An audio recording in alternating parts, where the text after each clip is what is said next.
आज हम एक ऐसे ट्रेडिंग कॉन्सेप्ट के बारे में जानने वाले हैं जिसे अगर आप सीख जाते हैं तो आपकी ट्रेडिंग स्टाइल हमेशा हमेशा के लिए बदल जाएगा। टेक्निकल एनालिसिस के जन्मदाता चार्ल्स डॉ ने ईयर 1900 में एक थ्योरी दिया था, डॉ थ्योरी, जिससे लोग एक्चुअली मार्केट को प्रिडिक्ट कर सकते थे कि आगे क्या होने वाला है। भले ही आज के यूट्यूब ट्रेडिंग चैनल इस बारे में बात ना करती हो, लेकिन आज भी यह स्ट्रेटजी उतनी ही कामयाब है जीतने की 100 साल पहले थी। और यह स्ट्रेटजी इसी थ्योरी से ड्राइव हुआ है, जिसे मल्टी टाइम फ्रेम एनालिसिस कहा जाता है। इस वीडियो में मैं आपको समझाऊंगा कि कैसे आप हायर टाइम फ्रेम से लेकर लोअर टाइम फ्रेम तक चार्ट्स का एनालिसिस कर सकते हैं और अपने ट्रेडिंग डिसीजन को बेहतर बना सकते हैं। तो सबसे पहले समझते हैं कि मल्टी टाइम फ्रेम एनालिसिस होता क्या है। यह एनालिसिस का एक तरीका है जिसमें आप पहले हायर टाइम फ्रेम का एनालिसिस करते हैं और फिर धीरे धीरे लोअर टाइम फ्रेम तक आते हैं। इस प्रोसेस में आपको 3 महत्वपूर्ण टाइम फ्रेम की जरूरत होती है। पहला time frame direction time frame होता है, जिसका उपयोग आप मार्केट की दिशा को समझने के लिए करते हैं। यानी आप देखते हैं कि प्राइस ऊपर जा रहा है, नीचे जा रहा है या साइडवेज मूव कर रहा है, जिससे आपको ओवरऑल ट्रेंड का आइडिया मिलता है। दूसरा time frame behaviour time frame होता है, जो प्राइस के बिहेवियर के बारे में डिटेल में बताता है। यानी प्राइस का मोमेंटम कैसा है, मार्केट स्ट्रक्चर ब्रेक हो रहा है या नहीं, वीक रिजेक्शंस या डोजी कैंडलस्टिक्स दिख रहे हैं या नहीं, और मार्केट रिट्रेस कर रहा है या नहीं। तीसरा और आखिरी time frame entry time frame होता है, जिसमें आप एक्चुअल ट्रेड एंटर करते हैं। अगर प्राइस डाउन ट्रेंड में है तो आप सेल के लिए देखेंगे, और अगर अपर ट्रेंड में है तो आप बाय करने के लिए देखेंगे। ये बहुत सिंपल है। ये जो टाइम फ्रेम्स आप इस्तेमाल करेंगे वो आपके ट्रेडिंग स्टाइल पर निर्भर करते हैं। मान लीजिए मैं इंट्राडे और स्विंग ट्रेडिंग का मिक्स उपयोग करता हूं, तो मैं 4 घंटे का टाइम फ्रेम डायरेक्शन के लिए, 1 घंटे का टाइम फ्रेम बिहेवियर के लिए और 15 मिनट का टाइम फ्रेम एंट्री के लिए उपयोग करता हूं। लेकिन अगर आप स्काल्पर हैं तो आपके लिए ये टाइम फ्रेम्स अलग होंगे। आप 1 घंटे को डायरेक्शन के लिए, 15 मिनट को बिहेवियर के लिए और 5 मिनट टाइम फ्रेम को एंट्री के लिए इस्तेमाल करेंगे। इसलिए टाइम फ्रेम पूरी तरह से आपके ट्रेडिंग स्टाइल पर निर्भर करता है, लेकिन मैंने एग्जाम्पल देकर समझा दिया है, जिससे आप अपने ट्रेडिंग स्टाइल के हिसाब से सही टाइम फ्रेम चुन सकते हैं। मल्टी टाइम फ्रेम एनालिसिस को शुरू करते हैं, जिसमें हम सबसे पहले 4 घंटे के टाइम फ्रेम को चुनेंगे, ताकि हमें पता चल सके कि मार्केट इस समय किस दिशा में है। 4 घंटे का टाइम फ्रेम चुनने का सबसे बड़ा कारण यह है कि यह हमें मार्केट का पूरा स्ट्रक्चर बता देता है कि अभी मार्केट किस दिशा में है। अगर हम 15 मिनट का चार्ट इस्तेमाल करते तो हमें स्पष्ट दिशा का पता नहीं चलता, क्योंकि प्राइस ऊपर नीचे कर रही होती है। इसलिए दिशा को समझने के लिए हमेशा बड़े टाइम फ्रेम पर जाना बेहतर रहता है। आप में से ज्यादातर लोग इस चार्ट को देखकर कंफ्यूज हो सकते हैं कि यहां प्राइस क्या कर रही है और हमें कैसे ट्रेड लेना चाहिए, बाय करना है या सेल करना है, या फिर अभी ट्रेड नहीं करना है। लेकिन यह गलत तरीका है चार्ट्स को देखने का, क्योंकि हम एक इंट्राडे या स्विंग ट्रेडर हैं। हमें बहुत पुराने चार्ट्स को नहीं देखना चाहिए। हमें यह ऑब्जर्व करना है कि हाल के समय में मार्केट की प्राइस कैसे बिहेव कर रही है। अगर हम ऐसा करने लगें तो हमारे चार्ट्स पर बहुत सारे सपोर्ट और रेजिस्टेंस लाइंस बन जाएंगी, जिससे आपका चार्ट बहुत जटिल हो जाएगा और आप ट्रेडिंग डिसीजन नहीं ले पाएंगे।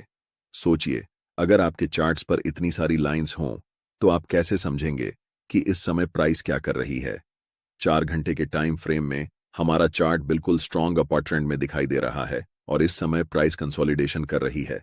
इस कंसोलिडेशन जोन का सबसे पहले हम हाई मार्क करेंगे और फिर कंसोलिडेशन जोन का लो मार्क करेंगे। चार्ट्स पर इन दोनों लाइंस को बनाकर हम वेट करेंगे। सबसे पहले हम मार्केट को डिसाइड करने देंगे कि उसे किस दिशा में जाना है। इस समय मार्केट दोनों तरफ जा सकती है, या तो अपना ट्रेंड कंटिन्यू कर सकती है या फिर यहां से रिवर्स डाउन कर सकती है।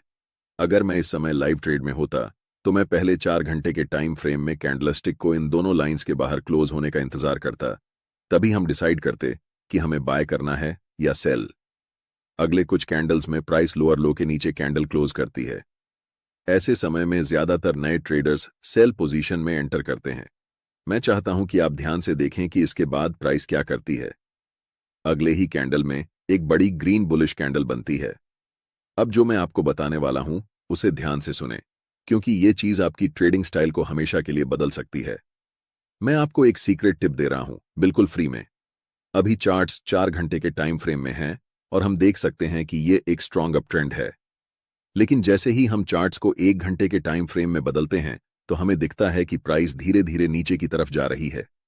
और जब हम 1 घंटे के टाइम फ्रेम को 15 मिनट के टाइम फ्रेम में बदलते हैं तब हमें चार्ट्स पर एक स्ट्रॉन्ग डाउन ट्रेंड दिखता है।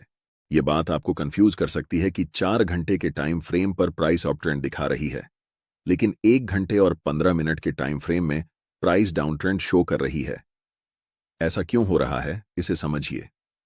जब प्राइस 4 घंटे के टाइम फ्रेम में थी तो लास्ट कुछ कैंडल्स में प्राइस रिट्रेसमेंट या पुलबैक ले रही थी।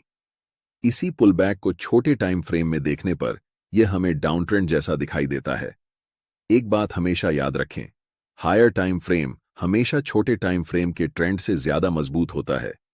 इस सिचुएशन में 4 घंटे का टाइम फ्रेम 1 घंटे के टाइम फ्रेम से और 15 मिनट के टाइम फ्रेम से भी ज्यादा स्ट्रांग होगा, और 1 घंटे का टाइम फ्रेम 15 मिनट के टाइम फ्रेम से स्ट्रॉन्गर होगा।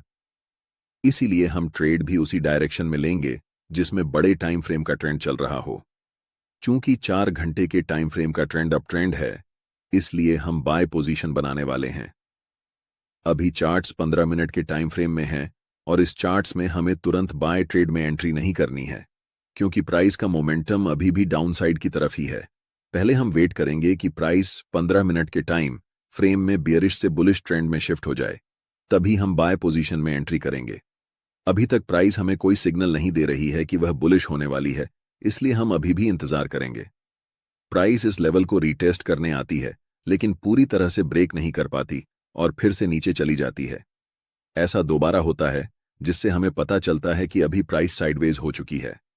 इस समय बाय पोजीशन में एंट्री करने के लिए यह जरूरी है कि प्राइस इस लेवल के ऊपर क्लोज होकर अप ट्रेंड का स्ट्रक्चर बनाए। अगर हम प्राइस को 1 घंटे के टाइम फ्रेम में बदलते हैं तो हम देख सकते हैं कि अभी तक हमें कोई भी बुलिश सिग्नल चार्ट्स पर नहीं मिल रहा है जिससे हम बाय डिसीजन बना सकें। अगले कुछ कैंडल्स में प्राइस लास्ट स्विंग लो तक आती है और उस पर्टिकुलर लेवल से एक स्ट्रॉन्ग रिजेक्शन लेकर ऊपर की तरफ बढ़ जाती है, जिससे एक बिग ग्रीन बुलिश कैंडल बनती है। प्राइस ने ट्रेंड लाइन को ब्रेक कर दिया है, लेकिन हमें 1 घंटे के टाइम फ्रेम पर ट्रेड एंट्री नहीं करनी है, इसलिए हम अपने चार्ट्स को 15 मिनट के टाइम फ्रेम में बदल रहे हैं। अब हम कह सकते हैं कि मोमेंटम डाउन ट्रेंड से अप ट्रेंड में शिफ्ट हो चुका है और इस समय 15 मिनट के टाइम फ्रेम में मोमेंटम अप है, 1 घंटे के टाइम फ्रेम में मोमेंटम अप है और आखिरकार 4 घंटे के टाइम फ्रेम में भी मोमेंटम अप है। जब इन तीनों टाइम फ्रेम में मोमेंटम एक ही दिशा में होता है, तब समझो कि आपका सेटअप बनकर तैयार हो चुका है और यह किसी जादू से कम नहीं है। हमेशा याद रखें, कभी भी जल्दबाजी में ट्रेड नहीं करना चाहिए। हमें तब तक इंतजार करना चाहिए जब तक तीनों टाइम फ्रेम में प्राइस एक ही दिशा में न हो जाए।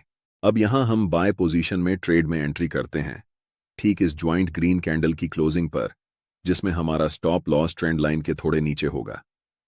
इस ट्रेड में हमारा टारगेट लेवल 4 घंटे के टाइम फ्रेम का स्विंग हाई होने वाला है, क्योंकि प्राइस ने इसी लेवल से डाउन ट्रेंड की ओर शिफ्ट होना शुरू किया था। इसे आप सप्लाई जोन या रेजिस्टेंस एरिया भी कह सकते हैं। अगर आप टारगेट सेट करने में कंफ्यूज हो रहे हैं तो मैं आपको एक टिप देता हूं। ट्रेड में एंट्री करने से पहले आपको चार्ट्स के लेफ्ट साइड पर ध्यान देना चाहिए और देखना चाहिए कि स्विंग कौन कौन से लेवल पर हैं। जैसे कि लास्ट टाइम ये एक स्विंग हाई है और इससे पहले ये एक स्विंग हाई है, तो हम इस समय 2 टारगेट रख सकते हैं। लेकिन क्योंकि बड़े टाइम फ्रेम में ट्रेंड स्ट्रांग है, इसलिए स्विंग हाई को टारगेट रखना ज्यादा सही रहेगा। और देखो, प्राइस बिना समय बर्बाद किए ऊपर चला गया। अब मैं आपको एक और तरीका बताता हूं कि कैसे इस ट्रेड में एंट्री करनी है। टाइम फ्रेम को 15 मिनट से 1 घंटे में शिफ्ट करते हैं। अब प्राइस अपने हाई के आसपास है और अगर आप यहां बाय पोजीशन में ट्रेड एंट्री करते हैं तो आपका स्टॉप लॉस काफी नीचे होना पड़ेगा, जिससे आपका रिस्क रिवॉर्ड रेशियो खराब हो जाएगा। इसलिए हमें तुरंत ट्रेड में एंट्री नहीं करनी है, बल्कि प्राइस को पहले रिट्रेस होने देना चाहिए इस लेवल तक। प्राइस रेड कैंडल बनाते हुए नीचे आती है और इस लेवल को टच करती है, लेकिन आप तुरंत यहां पर एंट्री नहीं ले सकते। अगर आप यहां एंट्री लेते हैं तो आप बस अनुमान लगा रहे हैं कि प्राइस ऊपर जाएगा, लेकिन प्राइस बहुत अनिश्चित होता है। चाहे कितना भी महत्वपूर्ण लेवल क्यों ना हो, वह कभी भी ब्रेक हो सकता है या फिर उस लेवल को रिस्पेक्ट नहीं कर सकता है। इसलिए हम इंतजार करते हैं कि मार्केट पहले कंफर्म हो जाए कि वह किस दिशा में जाने वाली है, उसके बाद ही हम ट्रेड में एंट्री करेंगे। आप अगर अपनी इच्छा के अनुसार ट्रेड करेंगे तो यह एक खतरनाक तरीका हो सकता है। कभी भी मार्केट में सरवाइव नहीं कर सकते हैं, चाहे आपके पास कितना भी कैपिटल क्यों ना हो। अधिकतम 1 सप्ताह लगेगा और आपका कैपिटल डूब जाएगा। इसलिए हमेशा कंफर्मेशन का वेट करना चाहिए। अब प्राइस को 15 मिनट के टाइम फ्रेम पर शिफ्ट करते हैं। अगर आप देख रहे हैं कि प्राइस अभी भी डाउन ट्रेंड में है, तो हमें कुछ नहीं करना चाहिए। जब तक हमें इस लेवल के ऊपर एक स्ट्रॉन्ग ग्रीन कैंडल के साथ प्राइस क्लोज नहीं कर जाती, तब तक इंतजार करना जरूरी है। एक बार फिर प्राइस प्रीवियस स्विंग लो को ब्रेक करती है और अगले कुछ कैंडल में एक स्ट्रॉन्ग ग्रीन कैंडल बनाते हुए ऊपर की तरफ जाती है और इस लेवल के ऊपर स्ट्रांगली क्लोज हो जाती है। यहां पर एक कारण है कि प्राइस इसी पार्टिकुलर लेवल से रिवर्स क्यों हुआ। जैसे ही हम चार्ट्स को बड़े टाइम फ्रेम पर शिफ्ट करते हैं, तो चार्ट्स के लेफ्ट साइड में एक डिमांड जोन नजर आता है। हम यहां सप्लाई और डिमांड जोन कैसे ड्रॉ करते हैं, इस पर चर्चा नहीं करेंगे क्योंकि मैंने इस टॉपिक पर पहले ही एक डिटेल वीडियो बना दिया है। आप चैनल पर जाकर वह वीडियो देख सकते हैं। मैं चाहता हूं कि आप इस स्थिति को ध्यान से देखें और इसे उस वीडियो से लिंक कर पाएं जो मैंने पहले बनाया है। अब हमारे पास 3 कंफर्मेशन हैं। फर्स्ट, 15 मिनट के टाइम फ्रेम में ट्रेंड अप है। सेकंड, 1 घंटे के टाइम फ्रेम में ट्रेंड अप है। और थर्ड, 4 घंटे के टाइम फ्रेम में भी प्राइस अप है। हम जानते हैं कि यह सेटअप हमारे लिए एक जादू की तरह काम करता है।